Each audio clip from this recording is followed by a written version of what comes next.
Какво става, гангстери? Welcome back! Днеска се чувствам екстра тегла, сложили сме супер бързите черни полуритки, които може да намерите във всяка една оптика с промокод SUPERSTRAH. Поляризация на ниво, никой не ви вижда, те не ви виждат, вие не ги виждате. Същото като в AMG-то, тъмнено, стига да не бяха и толкова мазачки, топ. Какво правим днес? Много ще как да ви го кажа, да не се застегне някой случайно. Снимките в Instagram. Дъното. Пускам ви едно бързо уроче как да си обработите снимките за Instagram. Ако не сте от първите 100, не се притеснявайте. Долу, линк в описанието, менторска програма за всички. Еднократна такса 300 лева, влизаш и ставаш недостижим. На 25 Selfmade G класата. Едно решение, което ще промени цялостният ти ход в живота.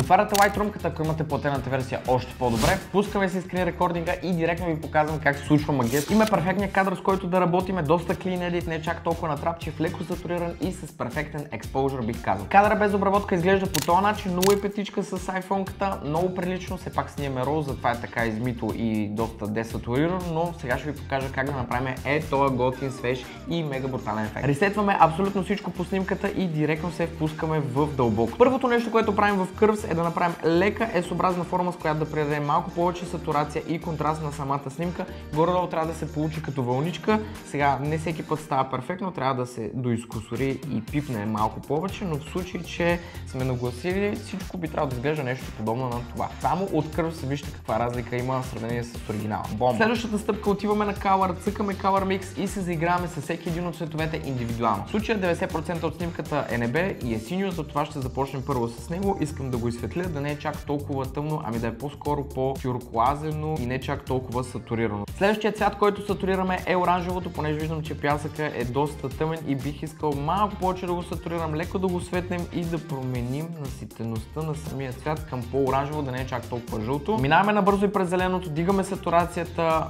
увеличаваме леко луминанса и хюто го дърпаме малко надясно и общо взето мисля, че цветобол сме доста добре. Третата стъпка, отиваме в ефектите, цъкаме си dehaze, намаляме clarity-то и увеличаваме до някаква степен текстурата, така че да има все пак някаква текстура в самата снимка. И just like that, слагате си цаките, поръчвате си едно фрапенце и знаете, че имате готово постче за Instagram, което ви чака. За тези от вас, на които не им се обработва, имам и по-лесно решение, което е с линк долу в описанието към пресета, който използвам за снимките, които качвам в Instagram и генерално за абсолютно всички снимки, които снимам с телефон или камера. Пресетът, който използвахме за тази снимка е The Daily Preset с много леки аджъстменти, който използвам 90% от случаите, но имаме и Sweet and Salty, който е за летните готини кадърчета, яхтички, палмички, моренце, синьо небе и готини чилвари. Така че ако се кефите, цъкайте линка и отивайте да творите. Тук са социалките, ако се сещате за още нещо, ударете едно коментарче и наслаждайте се на готиното време. Аре, Коле 359, се чуем!